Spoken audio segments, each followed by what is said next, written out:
አብረን የእግዚአብሔርን ቃል እንካፈላለን። አሞጽ 5:4-6 የእግዚአብሔር ቃል እናያለን። ዛሬ ወደ እናንተ ይዤ የመጣሁት የእግዚአብሔር ቃል በአሞጽ ላይ የተጻፈው ነው።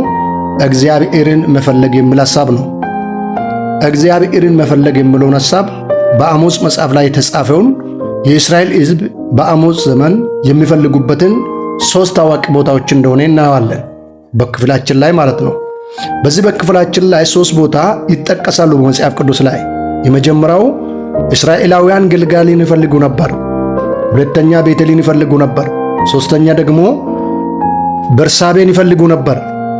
ገልጋላ ለምን ይፈልጋሉ? ወይ ደግሞ ገልጋላ ለምን ይፈለጋል በእስራኤል ዘንድ? ገልጋላ የምትባል ምድር የት ነው የምትገኘው? በዮርዳኖስና በይሪኮ መካከል የሚገኝ ስፍራ ነው። ይህ ስፍራ እግዚአብሔር አምላክ ግብፃውያንን ከባርነት ባወጡ ጊዜ ነውራቸውን የእግዚአብሔር እጅ የሚገለጥበት ቦታ ተብሎ ይሰየማል። ገልጋላ ማለት እግዚአብሔር ነውራቸውን፣ ሸለፈታቸውን ሁሉ የሚያነጻበትና ሰውን ሰው የሚያደርግበት ቦታ ነው። በእግዚአብሔር የሚነጹበት ቦታ ነው። እግዚአብሔር የሚገለጥበት የእግዚአብሔር መገለጫ ቦታ ነው። ለዛ እስራኤላውያን በዛ ዘመን ገልጋላን ይፈልጋሉ፣ ሸለፈታቸው ከነሱ እንዲቆረጥ ማለት ነው። እግዚአብሔር አምላክ የተባረከ ይሁን። ቤቴልም ደግሞ በዛ መጽሐፍ ላይ ስንመለከት ቤቴልንም የእስራኤል ሕዝብ በጣም ይፈልጋል። ቤቴልም ብሎ የእግዚአብሔር ቤት ማለት ነው። አብርሃም መሠዊያ የሠራበት ቦታ፣ በዛ ስፍራ ለአብርሃም እግዚአብሔር አምላክ የተገለጠበት ቦታ ነው። ዘፍጥረት 12:8 ብትመለከቱ እንደገና 28:10-22 ስትመለከቱ እግዚአብሔር አምላክ ለአብርሃም ተገለጠ ይላል። ሃሌሉያ! እግዚአብሔር ለሚፈልጉት ሰዎች ይገለጣል። እግዚአብሔርን ስትፈልጉ ይገለጥላቸዋል። እግዚአብሔር በምድረ በዳ ላይ ለአብርሃም ተገለጠ። እግዚአብሔር ከተገለጠ በኋላ ያንከባለለበት ቦታ ነው። ከዛሬ ጀምሮ ይላል እዛ ቦታ ላይ ኢያሱ 5:9 ላይ ከናንተ ነውራቸውን አንከባልያለሁ ይላል። እግዚአብሔር አምላክ የተባረከ ይሁን። ማንኛውም እስራኤላውያን በላያቸው ላይ ያለውን ነውር መንከባለል ወይ ደግሞ ከነሱ እንዲነሳ ቢፈልጉ በሕይወታቸው ሁሉ የሚያስጸይፍ ነገር ቢኖር የሚሄዱበት የት ነው? ገልጋላ ነው የሚሄዱት። ያ ጊዜ ወደ ገልጋላ በሚሄዱበት ጊዜ ከነውራቸው ነፃ ወጥቶ ወደ ሕዝብ መጥቶ ይቀላቀላሉ። አብርሃም ያለበትን ሁኔታ አየና ስለ ቤቱ ስለ ሕይወቱ አየና እግዚአብሔር አምላክ ተናገረ። ከዛ በኋላ እግዚአብሔር ተገለጠ። ከተገለጠበት በኋላ አትፍራ አለ። እኔ ጋሻዬ ነኝ አለ። ክብር ለኢየሱስ ክርስቶስ ይሁን። እናንተ ዛሬ የእግዚአብሔርን ቤት ትፈልጋላችሁ ወዳጆቼ። ስለዚህ እስራኤላውያን ያ ጊዜ ያ ዘመን ቤትን የሚፈልጉበት ቦታ ለምንድን ነው? እግዚአብሔር ይገለጥልናል የሚል እሳቤ አላቸው። ክብር ለኢየሱስ ክርስቶስ ይሁን። ሌላው ሶስተኛ ነገር በርሳቤ የሚለውን ቃል እንመለከታለን። ይህ በርሳቤ የሚለው በአብርሃም የተሰየመ ቦታ ነው።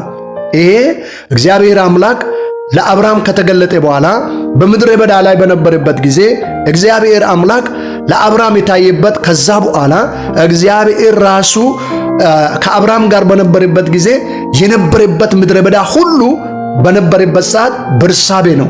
በርሳቤ ደግሞ በምንድን ነው የምትታወቀው? የውሃ ጉድጓድ ምንጭ የበዛበት ቦታ ነው። ምንጭ ይፈልቃል። ሃሌሉያ!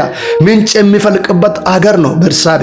ምንጭ በዛም ምንጭ በዚህም ምንጭ ነው የሚፈለገው። ስለዚህ ብዙ እስራኤላውያን ለሕይወታቸውም ለከብቶቻቸውም ለኑሯቸው የሚመች ቦታ ስለሆነ በርሳቤን በጣም ይፈልጋሉ። ለምሳሌ ኢስሐቅ የውሃ ጉድጓድ እዛ ቦታ ይቆፍር ነበር፣ ዘፍጥረት 26:33ን ስትመለከቱ።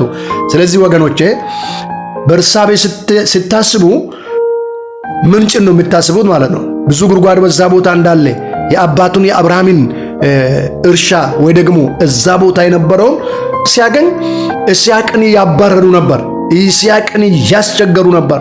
ዛሬ በኢየሱስ ክርስቶስ የሚተነብይባችኋለሁ። የሚያስቸግራችሁ ጠላቶቻቸው ሬኦቦት ስትሆኑ ያያሉ። ክብር ለጌታ ይሁን። እንግዲህ እግዚአብሔር ሕዝቡን ያያል፣ እግዚአብሔር ልጆቹን ይመለከታል። ስለዚህ የእግዚአብሔር ሰዎች በዘመኑ የሚያዩት የት ነው? እነዚህ ስፍራዎች ናቸው። አመለካከታቸው ልባቸውን የሞላ የት ነው? እነዚህ ሶስቱ ታዋቂ ቦታዎችን ይፈልጋሉ። ገልገላን ይፈልጋሉ፣ ቤተልን ይፈልጋሉ፣ ቤርሳቤን ይፈልጉ ነበር። እግዚአብሔር አምላክ ከዛ በኋላ በአሞጽ ዘመን ለአሞጽ ተናገረው። ምንድነው ተናገረው? እናንተ ቤርሳቤን አትፈልጉ፣ ቤተልንም አትፈልጉ፣ ገልጋልንም አትፈልጉ፣ እኔ አምላካችሁ እግዚአብሔርን ፈልጉ ብሎ ነገራቸው። ይሄ ሐሳብ ለምንድነው እግዚአብሔር ይሄን ነገር የተናገረው? እግዚአብሔር አምላክ በዛ ዘመን በቤተል፣ በገልጋላ፣ በቤርሳቤ እየተደረገ ያለውን እግዚአብሔር እጅ የሚገለጥበት ቦታዎች እየተገኘ ያለውን ሁኔታ ባየ ቁጥር ሕዝቡ ሐሳባቸውን ከእግዚአብሔር አንስቶ በዛ ቦታ የሚከናወኑትን ስራዎችን፣ ድርጊቶችን፣ እግዚአብሔር የሚሰራቸውን መገለጦችን፣ እግዚአብሔር ያፈሰሳቸውን በረከቶችን ብቻ ላይ አተኩሮ ሲመለከቱና ሲከታተሉ ነበር። እግዚአብሔርን የሚፈልግ ሕዝብ አልተገኘም። ስለዚህ እግዚአብሔር የሕዝቡን ልብ ስላጣ ሕዝቡ በልቡ ወደ እግዚአብሔር እንዲመለስ እግዚአብሔር አምላክ ወደ እኔ ይመለሱ ብሎ ተናገራቸው። ዛሬ አንድ መልእክት አለን።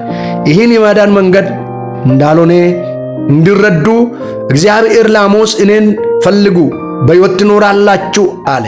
እነሱም የሚፈልጉበት ለሕይወት አያውቁም ነበር። ዛሬ እኔና እናንተ በእግዚአብሔር ቤት ስንኖር ምንድነው የምንፈልገው? የብዙ ሰዎች ፍላጎት ብዙ ነው። በሰው ሕይወት ውስጥ ያለው ፍላጎት ብዙ ነው። ሰው ብዙ ነገር ይመኛል። ሰው ብዙ ነገር ይፈልጋል።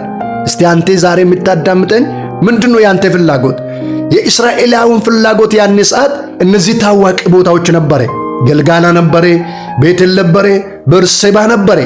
እነዚህ ቦታዎችን ነው ከልብ የሚፈልጉት እንጂ አምላካቸው እግዚአብሔር ቤርሳቤ ላይ የተገለጠውን፣ ገልጋላ ላይ የተገለጠውን፣ ቤርሳቤ ላይ የተገለጠውን፣ ቤቴል ላይ የተገለጠውን አይደለም። እነሱ የሚፈልጉት ቦታው ላይ እየተደረገ ተአምራቶችን ነው የሚፈልጉት ማለት ነው። ዛሬ የተአምራት ባለቤቱን እንፈልገዋለንስ? ተአምራትን እንፈልጋለን? የተአምራት ጸጋ ስጦታ የሰጠውን ጌታ እንፈልጋለን ወይስ የምንፈልገው የትኛውን ነው? ለይትን እንድናውቅ ላበረታታችሁ ይወዳለሁ። ጌታችን ኢየሱስ ክርስቶስ በዚህ ምድር ላይ በነበረበት ጊዜ ደቀ መዛሙርቶች አንድ ጊዜ ጥያቄ ጠየቁ። በጥያቄያቸው በጣም ይጨነቁ ነበር። ስለ ነገ ይጨነቁ ነበር። ምን እንበላለን? ምን እንጠጣለን? እንዴትስ እንኖራለን ብሎ ይጨነቁ ነበር። ከዛ ጌታ እንዲህ ብሎ ነገራቸው። በማቴዎስ 6:24 እስከ 34 ስታነቡ የእግዚአብሔር ቃል እንዲህ ይላል፣ አስቀድማችሁ የእግዚአብሔርን መንግሥት ፈልጉ፣ ጽድቁንም ፈልጉ ይላል፣ ይህ ሁሉ ይጨመርላችኋል። ሰው በዚህ ዘመን እግዚአብሔርን ጥሎ በራሱ መንገድ ነው የሚጓዘው። እግዚአብሔርን በልቡ እርግፍ አድርጎ በራሱ ፍላጎት ተነድቶ እየተጓዘ ነው። ወዳጄ ቆም በል እስቲ አንድ ጊዜ። ምንድነው የምትፈልገው አንተ? የትኛው ነው የምትፈልገው አንተ? ዛሬ ይሄን ድምፅ የምትሰማ ሰው ምንድነው ያንተ ሙሉ ፍላጎት? እግዚአብሔርን ነው ወይስ የልብን ምሻት ብቻ ነው? እግዚአብሔር እንዲህ ይላል፣ ፈልገኝ በሕይወት ትኖራለህ፣ ፈልጉኝ በሕይወት ትኖራላችሁ ይላል።